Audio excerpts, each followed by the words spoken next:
Hello. Welcome to the Deep 404. There's a couple of big pieces of news today in Ukraine.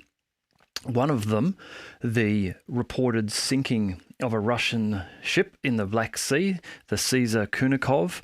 Reports have come out in the last hour or so that Russia has suffered another attack on its naval fleet. The Ukrainians have been successful in another sea-based drone attack. The reports now that I'm seeing now, some are certainly indicating that the Ceaser Kunikov has been sunk.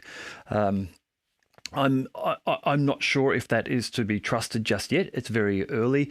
A lot of the reporting I'm seeing is coming from Ukrainian sources, but there are also Russian sources reporting this, that it has been attacked. So we'll find out in the next couple of hours, I'm sure, one way or another.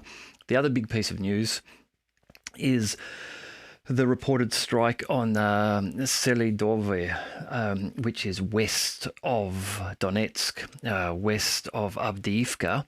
And if the reporting there is correct, then there has been a devastating strike on Ukrainian forces, likely members of the 3rd Brigade, who are the reconstituted Azov Brigade, who General Syrskyi has ordered to move from the Zaporozhye region towards Donetsk to reinforce Avdiivka.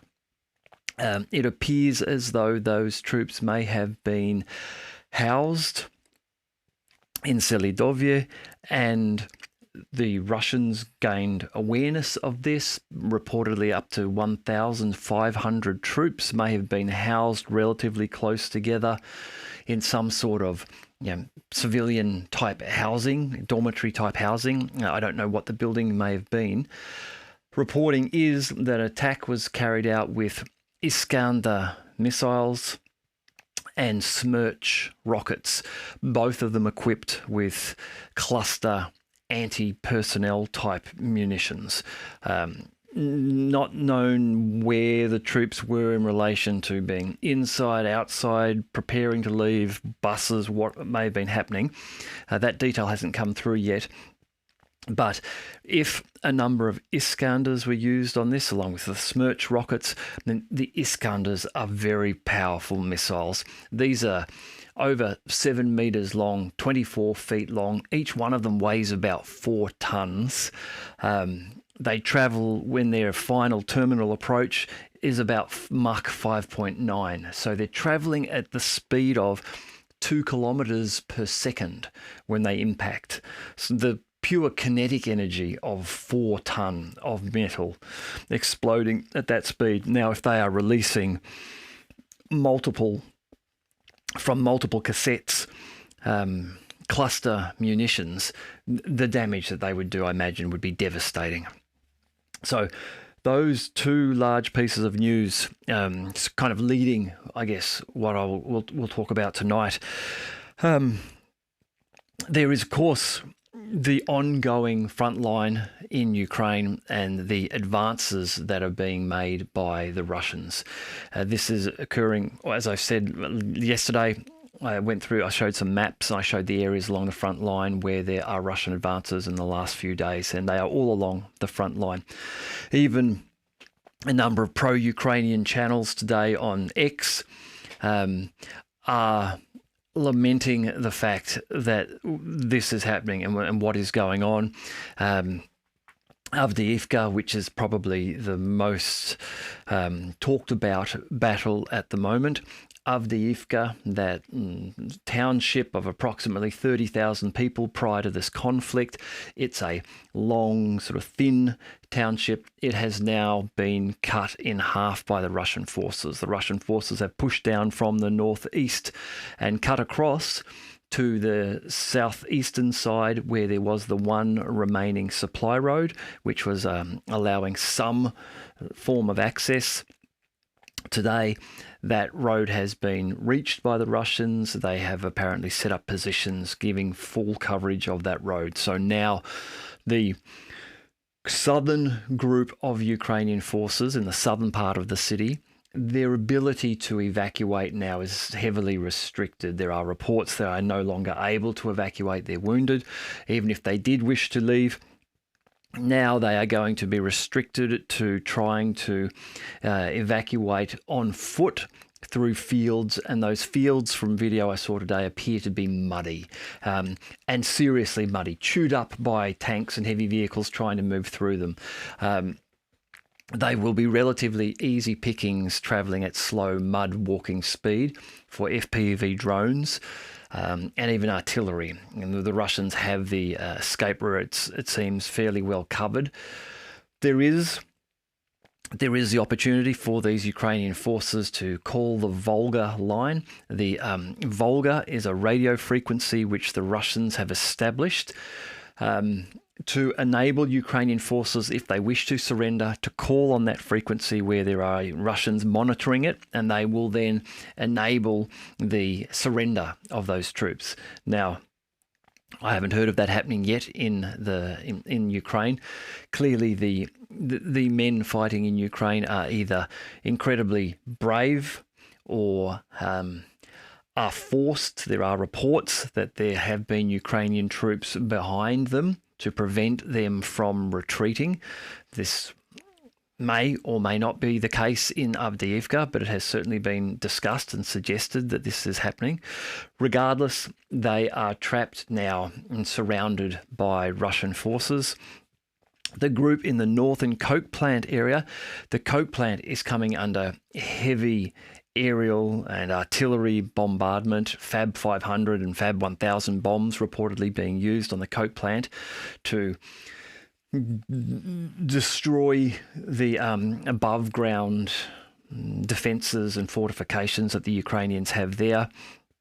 In that case, there is some perhaps ability to gain some easier access to the west to the fields, but again, those fields are all under relatively good FPV and artillery coverage from the Russians. So again, very little chance of Ukrainian men being able to survive the remaining days of Avdiivka unless they do choose to surrender, or if there is somehow some success in what General Syrskyi is reportedly attempting to do, which is to push down from the northern the northern flank over the northern pincer that the Russians have created around Avdiivka. Let me just go to the map here.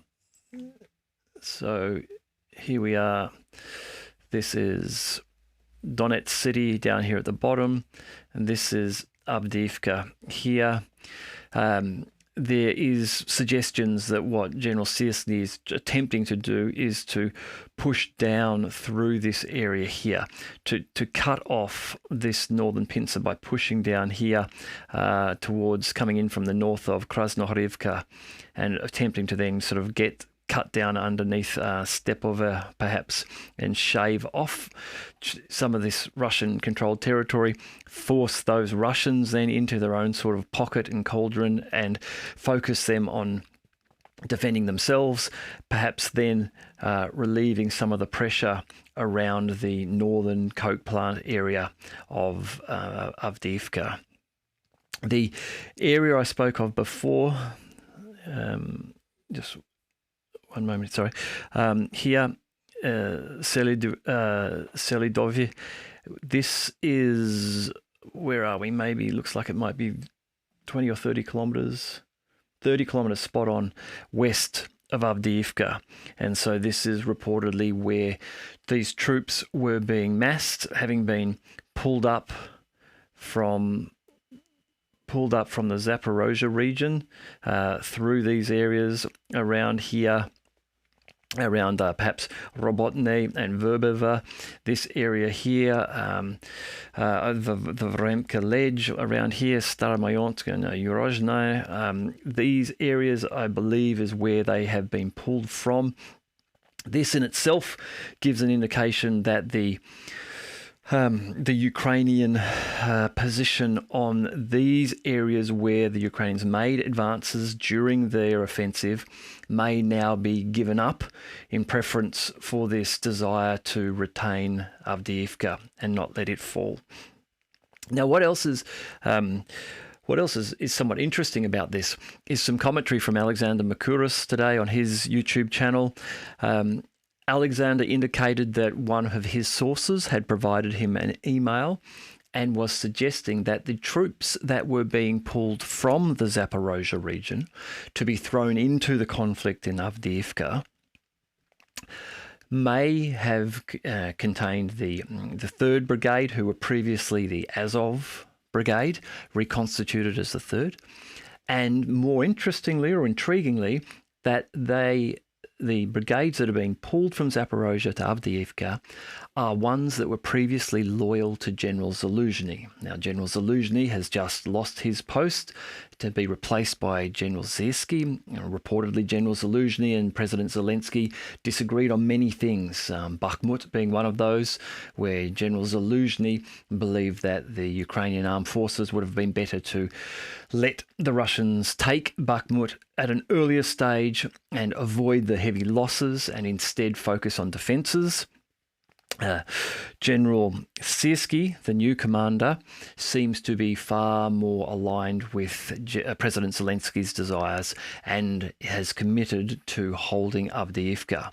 Now, the cynical look on this is that General Syrskyi is taking the opportunity to pull the brigades that were loyal to Zaluzhny, that reportedly General Zaluzhny would hold back to protect because he felt loyal to these brigades, and that perhaps President Zelensky has suggested this, or perhaps General Syrskyi has done this of his own bat, but has chosen to take those brigades that were loyal to General Zaluzhny and force them into Avdiivka, into a situation where they are likely to suffer high losses, and that this may be part of a process of reducing their capability, reducing the threat or likelihood that they may revolt against President Zelensky and drive northwards to Kiev and attempt to establish some sort of a coup there. Alexander also mentioned that the reports that there is a managerial level clear out occurring in those brigades. So those commanders who are loyal to Zaluzhny are being replaced by commanders who will now be loyal to Syrskyi and Zelensky. The whole topic of Zaluzhny losing his role, if you followed the channel, you'll know that I've commented and speculated that I thought it was the perfect opportunity for him to attempt a military coup. He has the tanks on his side. He has the support of the public in Ukraine at a higher level than Zelensky does, based upon Ukrainian polling that we've seen. He has the support of the armed forces. Perhaps he still will. Perhaps it is for some reason beneficial for him to have stepped aside for a moment. Maybe that will allow him the room and space to engineer this if he wishes to.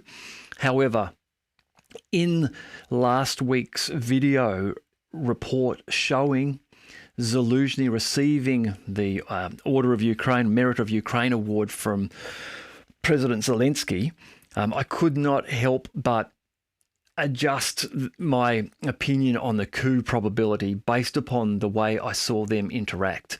Krilo Budanov also received one of these awards, and the way he acted in the video that you saw was as I would have imagined and expected him to react. From what I've been able to glean just from watching interviews of him and reading about this conflict. He was his normal, reserved, quiet, no expression, sort of stiff persona. He approached Zelensky, took his award, shook his hand, and then departed. Zaluzhny, who we have heard all of these comments and reports that him and Zelensky disagree with one another and there's great tension and fighting between them, He looked as though he was relieved and embracing a old friend. Zelensky could barely contain the smile on his face as he was presenting the award. It was much the same with Zaluzhny. Zaluzhny, as he received his award, grabbed Zelensky in an embrace, more than just a hug, an embrace, stood back, smiled, shook hands, and then embraced him again a second time. To me, these do not look like two men who have fundamental and intrinsic differences with each other. They look like men who actually have care, concern, and are friends, regardless of what might have happened. And perhaps there have been strong disagreements between them, but I didn't get the impression that they were diametrically opposed. So based upon that, I've kind of changed my position somewhat and feel it less likely that there would be a coup. Now, if we are seeing the new General Syrskyi effectively neutralise the brigades that were loyal to Zaluzhny by forcing them into Avdiivka, and perhaps if the reporting about Selidovye is correct, then a large number of those troops may already have been killed in the attack there. Now, the original reports that came out spoke about 1,500 Ukrainian soldiers perhaps involved. I haven't seen reporting suggesting that 1,500 have been killed. It appears that it is more a case of perhaps 1,500 had been amassed there, but the reporting I'm seeing is that hundreds of troops were killed in these Iskander and Smerch rocket attacks. Some reports I've seen of 600, but others have just said hundreds. Again, more information will come out about this over the coming days. Regardless, in any case, it is a terrible event for Ukraine, not only in terms of its ability to counteract and try to push back Avdiivka and perhaps try to provide a means of retreat for the Ukrainian forces encircled in Avdiivka, but just in general, such a large loss of men. While some of these, no doubt, will have been men who have fought and are very loyal to Zelensky and willing to be there, given the reporting we've seen about the mobilization going on in Ukraine, it's very possible too that a number of these are very new, unexperienced, forcibly mobilized men who don't want to be there and who may have lost their lives before even reaching the front line in this case. So that's a big piece of the news today on the front line. There are reports, again, and I should have mentioned this earlier, but what's making this attack sound as though it has occurred is that there are Ukrainian channels talking about it. Ukrainian channels talking about the fact that the SBU, the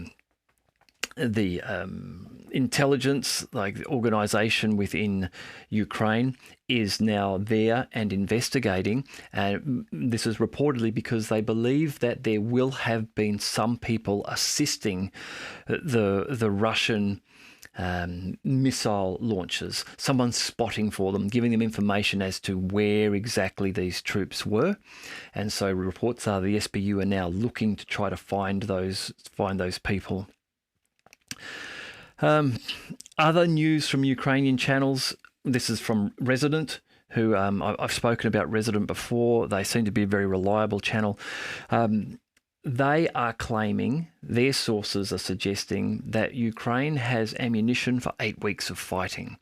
They don't specify what ammunition they're talking about here.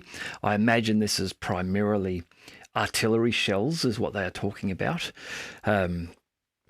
They're 8 weeks of that at the rate that we believe they're going through, of somewhere between 1,000 to 2,000 shells per day, indicates they may be down to 10 to 20,000 shells remaining.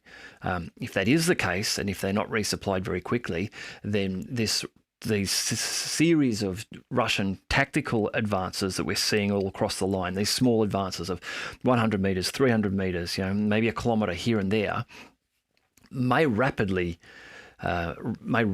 increase into breaks in the line and rapid advances and capture of territory for the Russians. If these reports from this Ukrainian channel are correct, that they have ammunition left for 8 weeks of fighting. There is a New York Times article which has suggested that for the Ukrainian air defense, the stocks there of ammunition are even worse, and that in March, so if we talk about 8 weeks, that'll get us through into April, but this article has suggested that in March, the air defense ammunition will be gone. Now that then, of course, enables the compounding effect of the Russian missile and drone strikes. If there's less air defense, more of those will be successful, more damage done to the assembly and fabrication and repair facilities within Ukraine, which then depletes the ability of the frontline artillery to be able to operate. As pieces of equipment are damaged and need repair, they're sent back. If they can't be repaired in Ukraine now, they're sent to Romania or Lithuania or Poland. And it's taking longer and longer for them to get back, and all that time they're trying to battle a growing Russian force with less and less equipment. So all of this frontline information is following the same trend. It's not looking good for Ukraine at this stage. Now the Ceaser Kunikov, the possible sinking of this ship, reportedly a GRU activity, one of Kirilo Budanov's jobs. It is a success, and again, it is an embarrassment for the Russian Navy to have lost another ship if they have. However, in terms of this conflict, it has little bearing on this conflict at all. This fight is a land-based conflict. It's a war of attrition and artillery. It's one of air power and missile and drone capability. And in all of those areas, artillery and air power, and missile and drone capability, at this stage, the Russians have the upper hand. They have more artillery, they have more artillery pieces, they have more drones, and they have an air force which is capable of flying and engaging in this conflict. The Ukrainian Air Force is extremely limited in what it can do. I saw a report today alleging that an Mi-24 aircraft had been shot down, helicopter had been shot down, a Ukrainian one. So with all of this happening in the real battle, the loss of a landing ship is embarrassing. It will be no doubt a learning for the Russians.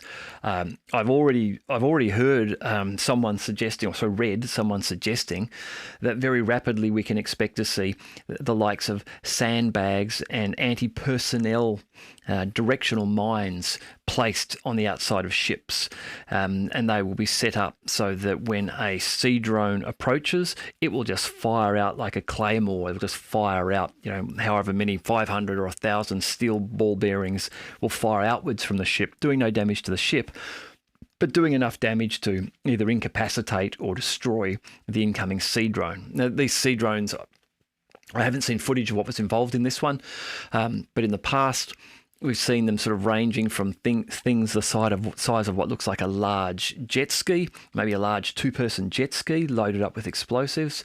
Others reported, larger speedboat-sized craft, which is autonomously controlled. So yes, it is certainly an embarrassment for the Navy. It will be annoying. But it's not going to have an impact on this conflict. We've got to remember that in this conflict in the Black Sea, the Ukrainians don't have a navy in here. There is no naval battle going on apart from these drone attacks. I was commenting with someone on X this week that I actually wonder if the Russians, while surely they wish this wouldn't happen, I'm wondering if their thinking is that it's not a huge problem for them if their plan is to take the ports of Odessa and Mykolaiv. We've seen perhaps an uptick in the strikes over the Dnieper River in a line along Kherson trying to soften that area up.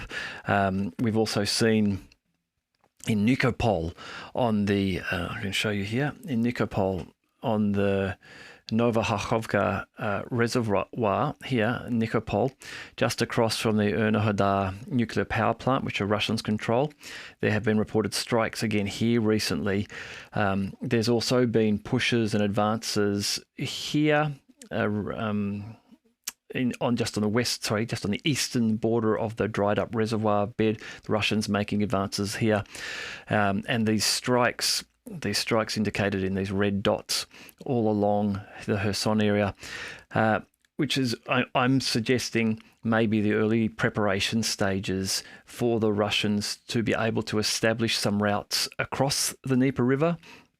Remember that the Novakhovka reservoir here is no longer full of water like it looks like on this map. It now has a thin river running through it because the dam has been blown, so all of that water that was stored there has now been released, and there has been quite a few months, 9 months or so now, for that ground to dry out, so it's possible that it may be possible to get heavy equipment across there now.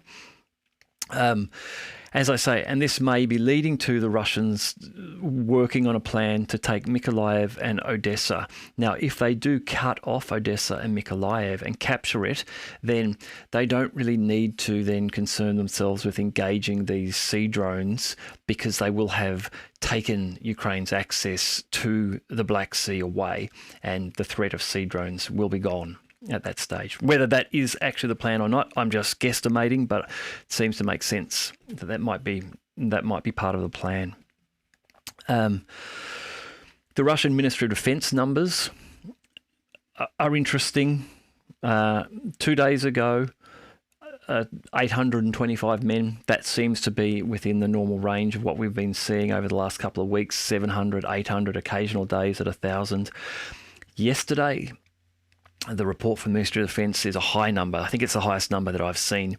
It's reportedly 1,145 men killed and or wounded across the front line. These are Ukrainian forces. The Russian Ministry of Defence allegedly is able to intercept Ukrainian communications, and from that is able to determine how many Ukrainian forces have been lost in the day in the day's fighting. What is interesting about the reports from the Ministry of Defence in the last 2 days is the low number of artillery pieces reportedly destroyed. Some days this will get quite high, 16, 15, 20, 21 pieces perhaps in a day.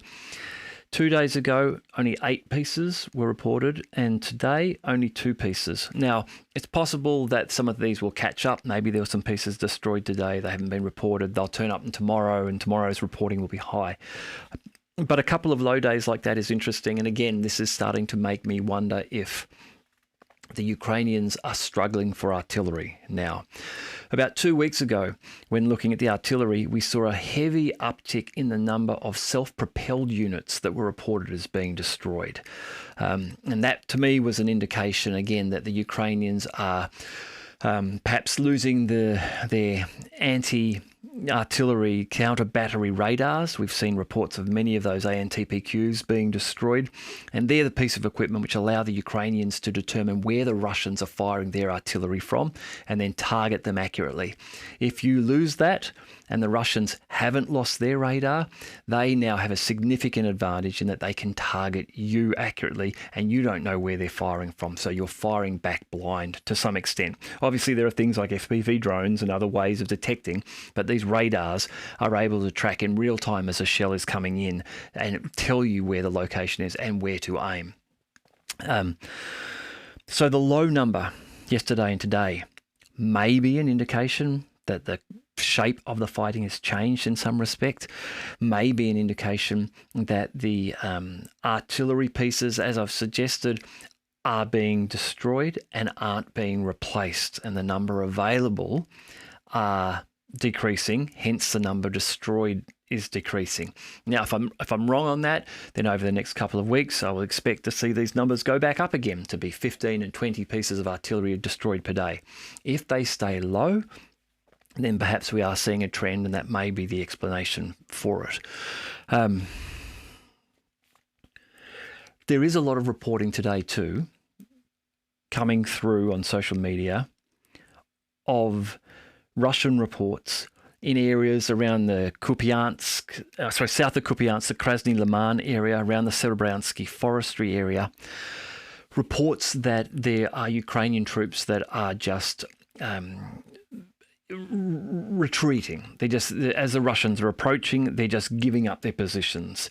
In some areas, the reports are sort of indicating that it was unexpected, and the Russians were just getting to positions, and the Ukrainians are just gone.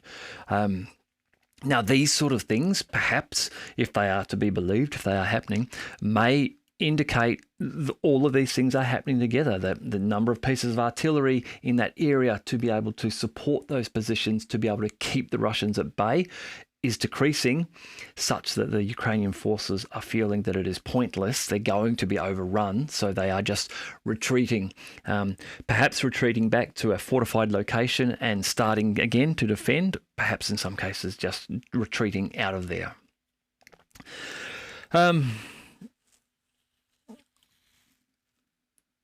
Just a couple of interesting piece on the war itself.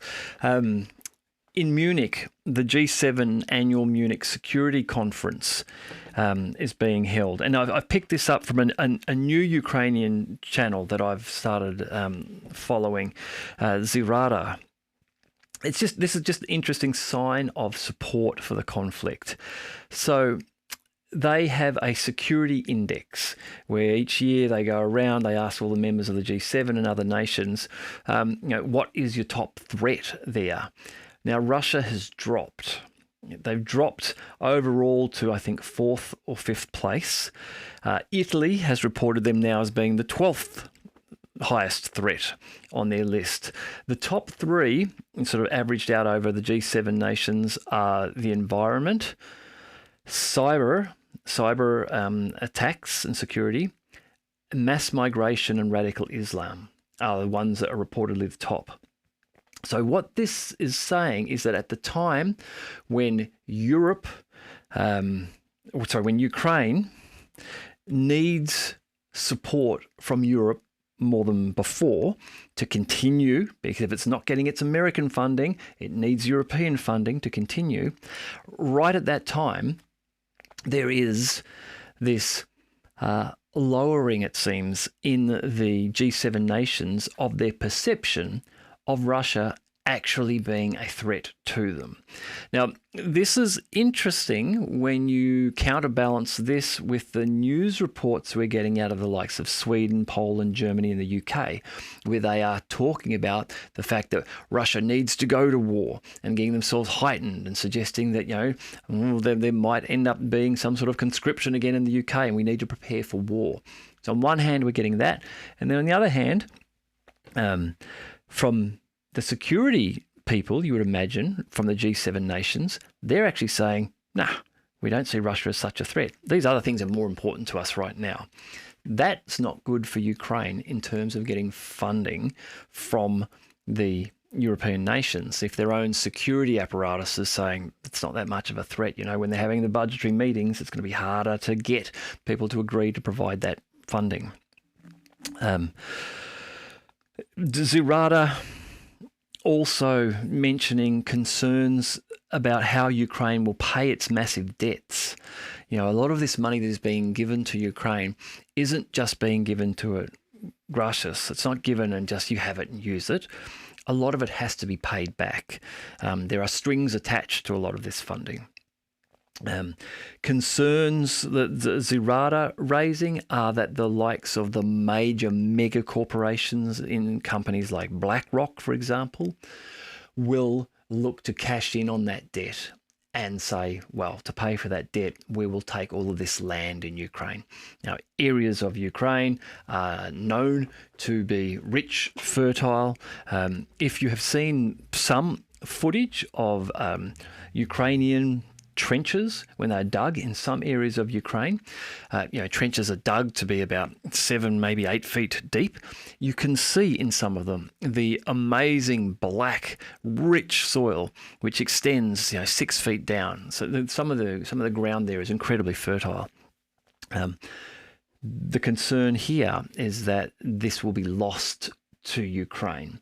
The land will remain in Ukraine, but the ownership of it will be overseas, will be with BlackRock and organisations like that. Couple of things to finish off on. President Macron of France has postponed or cancelled his trip to Ukraine. Now, there were a couple of articles about this.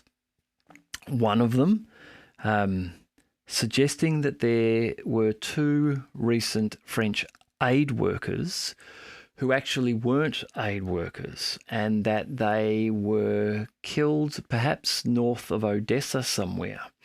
The implication is that they were actually some sort of mercenary performing some activity in Ukraine. Now, the story that's come out today in some channels, again, I can't corroborate if this is true or not, but the social media posts were indicating a video which is in French. Unfortunately, I don't speak French, so I couldn't verify it, but what the translation was suggesting was that the trip had been stopped because French security had uncovered a plot by the Ukrainian administration, President Zelensky, assumedly, to assassinate President Macron while he was in Ukraine so as to turn the global attention back to Ukraine and assist with the funding. I don't know if this is a story. I have no way of knowing if this is true, if there's any truth to this at all. There is certainly something going on around Macron cancelling his trip. These 2 aid workers or mercenaries, now whether they were somehow involved in this and there was some plan, who knows? Now, you might say, you're just spouting complete Russian propaganda. I'm not spouting it for that reason. I'm spouting it because there are a number of channels that were indicating it. And if we look to the past, if we look to where we mentioned before, just on the Novakhovka Reservoir, the Enerhoda Zaporozhye nuclear power plant. If you remember last year, President Zelensky came out and said that he had information that the Russians were going to prepare some attack there. And if anything happened to the nuclear power plant, it would be the Russians doing it. Now, people, I think, came out really on both sides at that stage and said the Russians have no plan to destroy the nuclear power plant. It's in their controlled territory. Their troops are controlling it. They're operating it in a shutdown, like a cool shutdown mode. It's not being damaged. Clearly, the Russians wish to keep that territory to the east of the Dnieper, and it would make very little sense for them to wish to damage and destroy a nuclear power plant, which would generate electricity for all of that area that they wish to, make Russia. So I think there is evidence of President Zelensky perhaps considering false flag attacks in the past. And so something like this with President Macron, anything's all's fair in love and war, as they say. Ukraine and President Zelensky must be under immense pressure now. Nothing is going right for them. Putting aside the ship that might have been sunk today, that's a blip. It's a PR win for 4 hours in online social media. That's it, and it's done. It's forgotten. But everything else is falling apart. There's no funding coming from the States. The front line is crumbling. It's not good. You may well consider drastic ideas if someone was to talk you through it and say, hey, Zelensky, if we did this, if we assassinated Macron here, there's no way that Europe could not focus on us. We'll blame it on the Russians and that'll get us the funding. Sure, give it a go. Who knows? Who knows? So that's one intriguing story from today. One other one which has just started to pop up again today. Reports again popping up today that maybe he didn't die in the plane crash and maybe he's been living in Venezuela and that Yevgeny Prigozhin may pop up on the scene again at some stage. Now, I know this is the craziest, like Elvis is alive story ever, but I can't help but think that Yevgeny Prigozhin in this conflict was one of the most colourful characters in the conflict. And you have to remember, well, he did, if he has died, he did die in unusual circumstances, you know, a plane crash with lots of suspicion around it. But you also have to remember that he reportedly died in a plane crash a few years ago in Africa.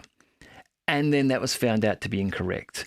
And there were reports when his ultimate death in the plane crash occurred that there was a second Prigozhin jet in the air. There's lots of these lovely leads for if you're interested in speculating about ways that maybe he could have not been involved in the flight. Anyhow, I just find it interesting when they pop up, and they've started to pop up again today. So anyhow, look, I'll leave it there for now. It's been a very interesting day in terms of the news. If this strike on these Ukrainian forces who are planning and preparing to head to Avdiivka has happened, that will then, of course, slow down what is going to be happening in Avdiivka in terms of a Ukrainian response and ability to push the Russians back. Whether the Russians are now committed to closing completely, and it looks like they are, they've moved that far, it looks like they are now taking Avdiivka, or if they wish to leave a bit of a gate open around the coke plant to try to allow Ukrainian forces in because they believe they can win the attrition war there, and that the numerical value of it would be worthwhile, you know, being able to destroy and kill a large number of Ukrainians. If that's their tactics here, then we might see it last a little longer. But it looks as though the Russians are looking to actually take Avdiivka now and then move from there. All right, I'll leave it there. If you're enjoying the channel, please subscribe if you haven't already. Please feel free to share this with other people if you think they'd enjoy the channel, and I look forward to talking to you again soon.